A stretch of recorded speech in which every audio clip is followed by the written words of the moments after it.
Hello students, നമ്മളിന്ന് signals and സിസ്റ്റത്തിൻ്റെ second video ആണ് അപ്ലോഡ് ചെയ്യുന്നത്. സോ നമ്മൾ ഫസ്റ്റ് വീഡിയോയിൽ കുറേ ഫണ്ടമെൻ്റൽ ആയിട്ടുള്ള കാര്യങ്ങൾ പറഞ്ഞു. സിഗ്നൽ എന്താണ്, സിസ്റ്റം എന്താണ്, കണ്ടിന്യൂസ് ടൈം സിഗ്നൽ എന്താണ്, ഡിസ്ക്രീറ്റ് ടൈം സിഗ്നൽ എന്താണ്, ഇങ്ങനെ കുറച്ച് കോമൺ കോൺസെപ്റ്റുകൾ നമ്മൾ ഫസ്റ്റ് വീഡിയോയിൽ പറഞ്ഞു. സെക്കൻഡ് വീഡിയോയിൽ നമുക്ക് ഡിസ്കസ് ചെയ്യാനുള്ളത് ടൈം സ്കെയിലിംഗ് എന്നുള്ള കോൺസെപ്റ്റാണ്. ടൈം സ്കെയിലിങ്ങും ആംപ്ലിറ്റ്യൂഡ് സ്കെയിലിംഗും ആണുള്ളത്. അതിൽ നമ്മൾ ടൈം സ്കെയിലിംഗ് ആണ് പഠിക്കുന്നത്. ടൈം സ്കെയിലിംഗ് എന്ന് പറഞ്ഞാൽ the compression or expansion of a signal in time is called time scaling. Same way amplitude scaling എന്ന് പറഞ്ഞാൽ the compression or expansion of a signal in amplitude is called amplitude scaling. So scaling എന്ന് പറഞ്ഞാൽ basically എന്താണ്, the compression or expansion of a signal, ഏത് സിഗ്നലും ആവാം. അപ്പോൾ നമുക്ക് തന്നിരിക്കുന്ന ഒരു ഇൻപുട്ട് സിഗ്നലിനെ നമ്മൾ ഒന്നെങ്കിൽ കംപ്രസ് ചെയ്യുക അല്ലെങ്കിൽ എക്സ്പാൻഡ് ചെയ്യുക. ഈ കോൺസെപ്റ്റിനെയാണ് നമ്മൾ സ്കെയിലിംഗ് എന്ന് പറയുന്നത്. അപ്പോൾ എന്താണ് കംപ്രഷനും എക്സ്പാൻഷനും? അപ്പോൾ നമുക്കൊരു ഗിവൺ ഇൻപുട്ട് സിഗ്നൽ തന്നിട്ടുണ്ട്. അതിനെ ഒന്നെങ്കിൽ നമുക്ക് എന്ത് ചെയ്യാം, ഇൻക്രീസ് ചെയ്യാം അല്ലെങ്കിൽ എക്സ്പാൻഡ് ചെയ്യാം, അല്ലെങ്കിൽ എനിക്ക് കംപ്രസ് ചെയ്യാം അല്ലെങ്കിൽ റെഡ്യൂസ് ചെയ്യാം. അപ്പോൾ രണ്ട് രീതിയിൽ നമുക്ക് ചെയ്യാം. ടൈമായിട്ടും ചെയ്യാം, അതുപോലെ എന്തായിട്ടും ചെയ്യാം, ആംപ്ലിറ്റ്യൂഡായിട്ടും ചെയ്യാം. അപ്പോൾ ടൈമും ആംപ്ലിറ്റ്യൂഡും നമ്മൾ ഡിഫറൻസ് എന്താണ്? ഇപ്പോൾ ടൈം സ്കെയിലിംഗ് ആണ് നമ്മൾ എടുക്കുന്നതെങ്കിൽ നമ്മളിവിടെ കൺസിഡർ ചെയ്യുന്ന പാരാമീറ്റർ ടൈം മാത്രമായിരിക്കും, ആംപ്ലിറ്റ്യൂഡ് ഫിക്സ്ഡ് ആയിരിക്കും. നമ്മൾ എടുക്കുന്നത് ആംപ്ലിറ്റ്യൂഡ് സ്കെയിലാണെങ്കിലോ നമ്മൾ ചേഞ്ച് ചെയ്യുന്ന പാരാമീറ്റർ ആംപ്ലിറ്റ്യൂഡ് ആയിരിക്കും, നമുക്ക് കോൺസ്റ്റൻ്റ് ആവുന്ന പാരാമീറ്റർ എന്തായിരിക്കും, ടൈം ആയിരിക്കും. അപ്പോൾ നമുക്ക് നോക്കാം ഡീറ്റെയിൽ ആയിട്ട്. അപ്പോൾ നമുക്ക് ഫസ്റ്റ് ഡിസ്കസ് ചെയ്യാനുള്ളത് ടൈം സ്കെയിലിംഗ്. ടൈം സ്കെയിലിങ്ങിൽ നമുക്ക് കൺസിഡർ ചെയ്യാനുള്ള കാര്യം, നമ്മൾ രണ്ട് കണ്ടീഷനാണ് ഇവിടെ പഠിക്കുന്നത്. ഒന്ന് കംപ്രഷനും ഒന്ന് എക്സ്പാൻഷനും. സോ നിങ്ങൾ നോക്ക്, നമ്മൾ കംപ്രഷനാണ് പറയുന്നതെങ്കിൽ നമുക്കൊരു കേസ് വരും, എക്സ്പാൻഷൻ ആണെങ്കിൽ വേറൊരു കണ്ടീഷൻ വരും. അപ്പോൾ നമുക്കൊരു ഗിവൺ സിഗ്നൽ കൺസിഡർ ചെയ്യാം, X of t. So let us assume the signal x of t. x of t will become y of t when time scaling is applied. അപ്പോൾ x of t എന്നുള്ള സിഗ്നലിനെ y of t ആയിട്ട് മാറും നമ്മൾ time scaling കൊടുക്കുമ്പോൾ. അപ്പോൾ വളരെ clear ആണ്, y of t is equal to x of alpha t. അപ്പോൾ x of t എന്നുള്ളത് x of alpha t ആയിട്ട് മാറി. അപ്പോൾ ടൈം സ്കെയിലിങ്ങിന് നമ്മൾ എടുക്കുന്ന പാരാമീറ്റർ ഏതാണ്? ആൽഫ. അപ്പോൾ ഈ ആൽഫയുടെ വാല്യൂ അനുസരിച്ചാണ് നമ്മളതിൻ്റെ വാല്യൂസ് ഡിക്ലെയർ ചെയ്യുന്നത്. അപ്പോൾ ആൽഫയുടെ വാല്യൂ എന്ത് ചെയ്യാം, ഒരു ലാർജ് വാല്യൂ വരാം, ഒരു സ്മോൾ വാല്യൂ വരാം. അപ്പോൾ ആൽഫയുടെ വാല്യൂ മാറുന്നതിനനുസരിച്ച് കംപ്രഷൻ അല്ലെങ്കിൽ എക്സ്പാൻഷൻ ലെവൽ കൂടുകയോ കുറയോ ചെയ്യും. അപ്പോൾ ഈ രീതിയിലാണ് നമ്മൾ ടൈം സ്കെയിലിംഗ് വർക്ക് ചെയ്യുന്നത്. ആദ്യത്തെ കോൺസെപ്റ്റ് ടൈം സ്കെയിലിംഗ് എന്നുള്ള കോൺസെപ്റ്റാണ്. So the compression or expansion of signal in time is called time scaling. നമ്മൾ ഓൾറെഡി പഠിച്ചതാണ് ഇതിൻ്റെ ഡെഫിനീഷൻ. ടൈം സ്കെയിലിംഗിൽ നമുക്ക് മെയിനായിട്ട് രണ്ട് കണ്ടീഷൻസാണ് പഠിക്കാനുള്ളത്. ഒന്ന്, the mod of alpha is greater than 1. So what is mean by mod of alpha? Alpha എന്നുള്ള പാരാമീറ്ററാണ് നമ്മൾ ടൈം സ്കെയിലിങ്ങിന് യൂസ് ചെയ്യാന്ന് ഓൾറെഡി പറഞ്ഞു. സോ ആൽഫയുടെ value it should be greater than 1. So നമുക്ക് സിമ്പിളായിട്ട് പറയുകയാണെങ്കിൽ alpha is belonging to -∞ to -1 union 0 to infinity. So what is -∞ to -1 union 0 to infinity? 1 to infinity. വളരെ ക്ലിയർ ആണ്, alpha should be greater than 1. അല്ലെങ്കിൽ നമുക്ക് പറയാം alpha will never equal to 0, alpha will never equal to 0.1, 0.2, 0.3 etcetera. അപ്പോൾ ഇതുപോലത്തെ fractional values ഒരിക്കലും ആൽഫയ്ക്ക് വരില്ല. Alpha എപ്പോഴും 1-നേക്കാളും ഗ്രേറ്റർ ആയിരിക്കും. ഇതാണ് കേസ് നമ്പർ 1. അപ്പോൾ ഈ കേസ് നമ്പർ 1-ൽ നമുക്ക് കിട്ടുന്നത്, കേസ് നമ്പർ 1-നെ നമ്മൾ ബേസിക്കലി പറയുന്ന കാര്യം, this is called compression stage. അപ്പോൾ ആൽഫ 1-നേക്കാളും ഗ്രേറ്റർ ആവുകയാണെങ്കിൽ നമുക്ക് കിട്ടുന്നത് എന്താണ്? കംപ്രഷൻ സ്റ്റേജ് ആണ്. സോ എന്താണ് കംപ്രഷൻ? കംപ്രഷൻ എന്ന് പറഞ്ഞാൽ നമുക്ക് തന്നിരിക്കുന്ന സ്പെസിഫിക് ടൈം എന്ത് ചെയ്യും? കുറയും. Case number 2, the mod of alpha should be less than 1. What is mod of alpha should be less than 1? So that is alpha is belonging to -1 to 0 union 0 to 1. So -1 to 0 union 0 to 1 എന്ന് പറഞ്ഞാൽ എന്താ അതിൻ്റെ meaning? Alpha should not equal to 0. ആ first condition ഓർത്ത് വയ്ക്കുക. Alpha ഒരിക്കലും 0 ആവാൻ പാടില്ല. 0 അല്ല എന്നുള്ള കണ്ടീഷൻ കൂടി നമ്മൾ നോക്കുകയാണെങ്കിൽ എന്തായിരിക്കും ആൽഫയുടെ value? Alpha is equal to 0.1, 0.2, 0.3 etcetera. അപ്പോൾ ഇത് 0-ക്കും 1-നും ഇൻ ബിറ്റ്വീനുള്ള ഫ്രാക്ഷണൽ വാല്യൂസ് ആയിരിക്കും എന്തിന് വരിക? ആൽഫയ്ക്ക് വരിക. അപ്പോൾ ആൽഫ ലെസ് ദാൻ 1 ആവുന്ന ഈ കണ്ടീഷൻ നമ്മൾ ബേസിക്കലി പറയുന്ന എന്താണ്? This is called expansion stage. നമുക്ക് ഡിസ്കസ് ചെയ്യാനുള്ളത് ടൈം സ്കെയിലിംഗ് ആണ് അല്ലേ. നമ്മൾ ടൈം സ്കെയിലിങ്ങിൻ്റെ കുറേ ഇൻട്രൊഡക്ഷൻ പറഞ്ഞു. അപ്പോൾ ഞാൻ 2 എക്സാമ്പിളാണ് പറയുന്നത്. അപ്പോൾ നമുക്ക് ഓൾറെഡി അറിയാം ടൈം സ്കെയിലിംഗ് എന്ന് പറഞ്ഞാൽ എന്തായിരുന്നു? എക്സ് ഓഫ് ടി എന്ന് പറയുന്നത് y of t ആയിട്ട് മാറും. Where y of t is equal to x of alpha t. ഇത് ഓൾറെഡി നമ്മൾ പറഞ്ഞിരുന്നു അല്ലേ. So x of t will become y of t if we take the parameter alpha. അപ്പോൾ നമ്മളിപ്പോൾ 2 കണ്ടീഷൻസ് പറഞ്ഞിരുന്നു. Alpha എന്നുള്ളത് ലെസ് ദാൻ 1-ഉം greater than 1-ഉം. ലെസ് ദാൻ 1 എന്ന് വരുന്നതിന് നമുക്ക് കംപ്രഷൻ എന്നും എക്സ്പാൻഷൻ എന്നും ഗ്രേറ്റർ ദാൻ 1 എന്ന് വരുന്ന കണ്ടീഷൻ നമ്മൾ കംപ്രഷൻ എന്നാണ് പറയുന്നത്. അപ്പോൾ നമുക്ക് 2 എക്സാമ്പിൾസ് നോക്കാം. ഓക്കെ, അപ്പോൾ ഞാനൊരു ഗിവൺ പ്രോബ്ലം ചെയ്യുകയാണ്. സോ നിങ്ങൾ ഈ വേവ് ഫോം കൺസിഡർ ചെയ്യാം. ഈ ഒരു വേവ് ഫോമിൽ നമുക്ക് പറയാം basically what is the value of t here. T is between 2 and 0 അല്ലേ. 0ക്കും 2ക്കും ഇൻ ബിറ്റ്വീനാണ് എന്തിരിക്കുന്നത്, ടൈം ഇരിക്കുന്നത്. ഇവിടുത്തെ ആംപ്ലിറ്റ്യൂഡ് എത്രയാണ്? Amplitude will be equal to 2. അപ്പോൾ ഈ ഒരു വേവ് ഫോമിൽ നമുക്ക് 2 ജനറൽ എക്സാമ്പിൾ നോക്കാം. ഒന്ന് ആൽഫ എന്നുള്ളത് ലെസ് ദാൻ 1ഉം ഒന്ന് ആൽഫ എന്നുള്ളത് ഗ്രേറ്റർ ദാൻ 1ഉം. അപ്പോൾ നമുക്ക് ഇവിടുത്തെ ഫസ്റ്റ് കണ്ടീഷൻ നോക്കാം. ഫസ്റ്റ് കണ്ടീഷൻ ഞാൻ ആൽഫ കൺസിഡർ ചെയ്യുന്നത് ആൽഫ ഈക്വൽ ടു 0.5. ആൽഫ എത്രയാണ്? ആൽഫ ലെസ് ദാൻ 1 എന്നുള്ള ഒരു കണ്ടീഷനാണ് നമ്മൾ ആദ്യം പറയുന്നത്. അപ്പോൾ ഈ കണ്ടീഷനിൽ എങ്ങനെയായിരിക്കും നമ്മുടെ വേവ് ഫോം നോക്കാം. അപ്പോൾ നിങ്ങൾ നോക്ക്, നമുക്ക് തന്നിരിക്കുന്ന ഈ ജനറൽ റേഞ്ച് ആദ്യം നിങ്ങൾ കൺസിഡർ ചെയ്യാം. റേഞ്ച് എന്തായിരുന്നു? 0 to 2. അപ്പോൾ അതിൽ നിങ്ങൾ ചെയ്യേണ്ട കാര്യം, നിങ്ങൾക്ക് അറിയേണ്ട 2 കോമൺ കാര്യങ്ങൾ എന്ന് പറയുന്നത്, ഈ ആൽഫ ഈക്വൽ ടു 0.5 പറയുമ്പോൾ എന്തായിരിക്കും ആംപ്ലിറ്റ്യൂഡ് വരിക? ആംപ്ലിറ്റ്യൂഡ് കോൺസ്റ്റൻ്റ് ആയിരിക്കും, അതായത് ആംപ്ലിറ്റ്യൂഡിന് ചേഞ്ച് വരില്ല. ഇതേ ആംപ്ലിറ്റ്യൂഡ് ആയിരിക്കും ഈ വേവ് ഫോമിന് വരിക. രണ്ടാമത് നമ്മൾ ചെയ്യുന്നത്, നമ്മളിവിടെ യൂസ് ചെയ്യുന്ന മെത്തേഡ് ഒരു ഡിവിഷൻ എന്നുള്ള മെത്തേഡാണ്. സോ ഒരു ഷോർട്ട് കട്ട് മെത്തേഡാണ് ഞാനിപ്പോൾ പറയുന്നത്. ഡിവിഷൻ എന്ന് പറയുമ്പോൾ നിങ്ങൾ നോക്ക്, ഞാനിപ്പോൾ നമുക്ക് തന്നിരിക്കുന്ന ഈ റേഞ്ചില്ലേ, ഈ മൊത്തം റേഞ്ചിന് നിങ്ങൾ തന്നിരിക്കുന്ന ആൽഫ വെച്ച് ഡിവൈഡ് ചെയ്യുക. അപ്പോൾ ഫസ്റ്റ് നമ്മൾ ചെയ്യേണ്ടത് എന്താണ്? 0 divided by alpha. 0 divided by alpha എന്ന് പറഞ്ഞാൽ 0 ഡിവൈഡർ ബൈ എത്ര വരും? 0.5 ഈക്വൽ ടു എന്ത് വരും? 0.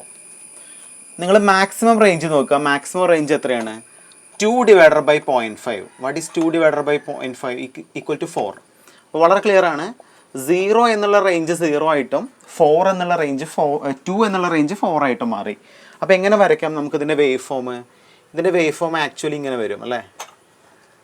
അപ്പോൾ ഇവിടെ എക്സ് ഓഫ് ടിക്ക് പകരം ഇവിടെ നമുക്ക് എന്ത് വരും? ഇവിടെ നമുക്ക് എക്സ് ഓഫ് 0.5t എന്ന് വരും, റൈറ്റ്. ഇവിടെ എനിക്ക് ടൈം വരും ടി. വേവ് ഫോമിൻ്റെ ആംപ്ലിറ്റ്യൂഡ് ഫിക്സഡ് ആണ്, ആംപ്ലിറ്റ്യൂഡ് 2 ആണ്. What about time? ടൈം എന്നുള്ളത് എത്രയായിട്ട് മാറി? 2 ആയിരുന്ന ടൈം എത്രയായിട്ട് മാറി? 4 ആയിട്ട് മാറി. This is 4. അപ്പോൾ എന്താണ് ആക്ച്വലി വേവ് ഫോമിന് സംഭവിച്ചത്? നിങ്ങളിതിൻ്റെ ഔട്ട്പുട്ട് വേവ് ഫോം കൺസിഡർ ചെയ്യുകയാണെങ്കിൽ ഇവിടെ നടക്കുന്ന പ്രോസസ്സ് എന്തായിരുന്നു? This process is called expansion അല്ലേ. അപ്പോൾ ആൽഫ ലെസ് ദാൻ 1 ആവുമ്പോൾ നമുക്ക് എന്ത് സ്റ്റേജ് കിട്ടും? Expansion stage. സോ നമുക്കിനി കേസ് നമ്പർ 2 പറയാം. ഓക്കെ, കേസ് നമ്പർ 2 എന്തായിരിക്കും? കേസ് നമ്പർ 2 എന്ന് പറയുമ്പോൾ what about the value of alpha? Alpha equal to 2. ഞാൻ ആൽഫയുടെ വാല്യൂ ഒരു കോൺസ്റ്റൻറ്റ് വാല്യൂ എടുത്തു 2. സോ 2 എന്ന് പറയുമ്പോൾ 1നേക്കാളും ഗ്രേറ്റർ ആണ് അല്ലേ. അപ്പോൾ ഇതേ കണ്ടീഷൻ തന്നെ ആംപ്ലിറ്റ്യൂഡ് കോൺസ്റ്റൻ്റ് ആണ്. അതുപോലെ നമ്മൾ ഡിവിഷൻ പെർഫോം ചെയ്യും. അപ്പോൾ ആദ്യം എന്ത് ചെയ്യാം? നമുക്ക് തന്നിരിക്കുന്ന ലിമിറ്റിൽ ഫസ്റ്റ് 0 അല്ലേ. 0നെ നിങ്ങൾ 2 വെച്ച് ഡിവൈഡ് ചെയ്യുക, എനിക്ക് എത്ര കിട്ടും? 0. അതുപോലെ 2 എന്നുള്ള റേഞ്ചിനെ 2 വെച്ച് ഡിവൈഡ് ചെയ്യുക, നമുക്ക് എത്ര കിട്ടും? 1. അപ്പോൾ നിങ്ങൾ നോക്ക്, നമുക്ക് എത്ര കിട്ടിയ റേഞ്ച്? മിനിമം വാല്യൂ 0യും മാക്സിമം വാല്യൂ 1ഉം. അപ്പോൾ എങ്ങനെ വേവ് ഫോം വരയ്ക്കാം? വേവ് ഫോം നമുക്ക് വളരെ ക്ലിയർ ആയിട്ട് വരയ്ക്കാം. ഇങ്ങനെയാണ് വേവ് ഫോം വരിക അല്ലേ, റൈറ്റ്. സോ ആംപ്ലിറ്റ്യൂഡ് ഫിക്സഡ് തന്നെയാണ്, ആംപ്ലിറ്റ്യൂഡ് 2 ആണ്. പക്ഷെ 4 എന്നുള്ള ടൈം എത്രയായിട്ട് മാറി? അപ്പോൾ ഇത് ടിയും ഇത് എക്സ് ഓഫ് ടി അല്ലേ. 4 എന്നുള്ള ടൈം എത്രയായിട്ട് മാറി? 4 അല്ല, 2 എന്നുള്ള ടൈം എത്രയായിട്ട് മാറി? It will be equal to 1. അപ്പോൾ എങ്ങനെയാണ് വേവ് ഫോം വരിക? ഇങ്ങനെയാണ് വേവ് ഫോം വരിക അല്ലേ. ആംപ്ലിറ്റ്യൂഡ് ഫിക്സഡ് തന്നെയാണ്, പക്ഷെ ടൈം എത്രയായി? 2 എന്നുള്ള ടൈം എത്രയായിട്ട് മാറി? 1 ആയിട്ട് മാറി. അപ്പോൾ ആക്ച്വലി ഇത് എന്തായിരിക്കും സ്റ്റേജ്? ആക്ച്വലി എനിക്ക് നമ്മളെ ഇൻപുട്ട് വേവ് ഫോം കമ്പയർ ചെയ്യുമ്പോൾ നമ്മുടെ ഔട്ട്പുട്ട് വേവ് ഫോമിന് എന്താ സംഭവിച്ചത്? Here we have compression. So ഇതാണ് 2 കണ്ടീഷൻ. അപ്പോൾ എന്താ സംഭവിക്കുക? Alpha, if alpha value will be less than 1, the stage is called expansion. If the alpha value is greater than 1, the stage is called compression. അപ്പോൾ ഇത് വെച്ചിട്ടുള്ള problems ചോദിക്കാം. Okay, so next we have amplitude scaling. നമ്മൾ time scaling പറഞ്ഞ പോലെ തന്നെയാണ് amplitude scaling. ഒരു ചെറിയ ഡിഫറൻസ് മാത്രമേ ഉള്ളൂ. അപ്പോൾ നമ്മൾ ഡെപ്തിൽ എക്സ്പ്ലെയിൻ ചെയ്യേണ്ട ആവശ്യമില്ല, ജസ്റ്റ് നിങ്ങൾക്ക് ഇതിൻ്റെ കോൺസെപ്റ്റ് മാത്രം പറഞ്ഞു തന്നാൽ മതി. So basically amplitude scaling is the compression or expansion of a signal in amplitude. So നമ്മൾ ടൈം പറഞ്ഞ പോലെ തന്നെ ആംപ്ലിറ്റ്യൂഡിനെ നമ്മൾ കംപ്രസ് ചെയ്യുക അല്ലെങ്കിൽ എക്സ്പാൻഡ് ചെയ്യുക എന്നുള്ള കോൺസെപ്റ്റിനെയാണ് നമ്മൾ ആംപ്ലിറ്റ്യൂഡ് സ്കെയിലിംഗ് എന്ന് പറയുന്നത്. സോ ആംപ്ലിറ്റ്യൂഡ് സ്കെയിലിങ്ങിൽ നമുക്ക് 2 കണ്ടീഷൻ വരും, ഒന്ന് ലെസ് ദാൻ 1, ഒന്ന് ഗ്രേറ്റർ ദാൻ 1. അപ്പോൾ നിങ്ങൾ നോക്ക്, ഇതാണ് സപ്പോസ് എൻ്റെ കണ്ടീഷൻ എങ്കിൽ x of t will become y of t which is equal to beta into X of t. അപ്പോൾ നിങ്ങൾ നോക്കുക രണ്ട് തമ്മിലുള്ള ഡിഫറൻസ് എന്താ? Here it is x of t, here it is beta into X of t. So ആകെ വരുന്ന difference എന്താണ്? Additionally we have an extra beta. So ആൽഫയ്ക്ക് പകരം നമ്മളിവിടെ ബീറ്റയാണ് യൂസ് ചെയ്യുന്നത്. അപ്പോൾ നിങ്ങൾ നോക്കുക, beta is actually a real number. Beta എന്നുള്ളത് റിയൽ നമ്പറാണ്. നമ്മൾ നേരത്തെ കേസിൽ എന്തായിരുന്നു? എക്സ് ഓഫ് ആൽഫ ടി ആയിരുന്നു നമ്മൾ എടുത്തിരുന്നത്. ഇതിന് പകരം നമ്മൾ ബീറ്റയാണ് എടുക്കുന്നത്. Beta will B A real number. So നിങ്ങൾ നോക്ക്, നമുക്ക് ഫസ്റ്റ് കേസ് പറയാനുള്ളത് case number 1 will be beta is greater than 1. Beta greater than 1 ആവുന്ന കണ്ടീഷൻ നമുക്ക് ജനറലി നമ്മൾ ആൽഫ പറഞ്ഞ പോലെ തന്നെ പറഞ്ഞിരുന്നു. It is belonging to -∞ to -1 union 1 to ∞, right. അപ്പോൾ ഇതാണ് നമ്മുടെ കണ്ടീഷൻ.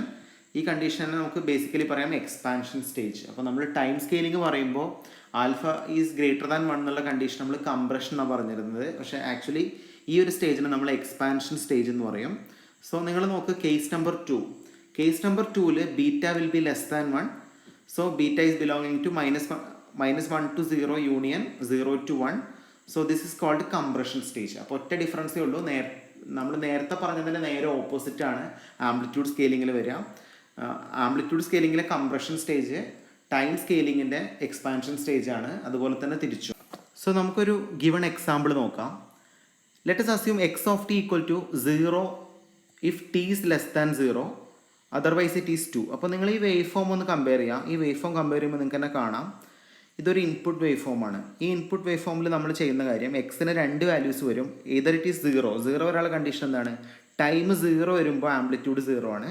ടൈം 2നേക്കാളും ഗ്രേറ്റർ വരുമ്പോഴും ആംപ്ലിറ്റ്യൂഡ് 0 ആണ്. അതർവൈസ് ഇൻ ബിറ്റ്വീൻ 0 and 2 എന്നുള്ള പോയിന്റിൽ എനിക്ക് വരുന്ന ആംപ്ലിറ്റ്യൂഡ് എത്രയാണ്? It will be 2. സോ ഇതാണ് എൻ്റെ ഗിവൺ എക്സാമ്പിൾ. ഈ എക്സാമ്പിൾ ഞാൻ 2 കണ്ടീഷൻ കൊടുക്കുകയാണ്.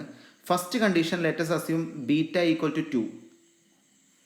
സോ ബീറ്റയ്ക്ക് 2 കൊടുത്ത് ഓട്ടോമാറ്റിക്കലി എന്ത് സംഭവിക്കുക? ബീറ്റ എന്നുള്ള വാല്യൂ 2 ആണെങ്കിൽ നമുക്കിതിൻ്റെ പ്ലോട്ട് വരയ്ക്കാം. ഇവിടെ നമുക്ക് എന്ത് വരും? ഇവിടെ നമുക്ക് ടി വരും. ഇവിടെ എക്സ് ഓഫ് ടി ആയിരുന്നില്ല, X of T beta into X of T ആയിരുന്നു നമ്മുടെ ഫോമുല അല്ലേ. അപ്പോൾ ഇവിടെ എന്ത് വരും? 2 into X of T, right. ഇങ്ങനെ വരില്ല നമ്മുടെ ഗ്രാഫ്. ഇപ്പോൾ 2 എന്നുള്ള ആംപ്ലിറ്റ്യൂഡ് ഓട്ടോമാറ്റിക്കലി എത്രയാവും? 2 എന്നുള്ള ആംപ്ലിറ്റ്യൂഡ് ഓട്ടോമാറ്റിക്കലി ഇവിടെ 4 ആവും. Time will be fixed. Time എത്രയായിരിക്കും? 2 തന്നെ. അപ്പോൾ ഇതാണ് ബീറ്റ ഈക്വൽ ടു 2. സോ ഇത് ഏത് സ്റ്റേജാണ്? Basically this is called expansion. This is called expansion.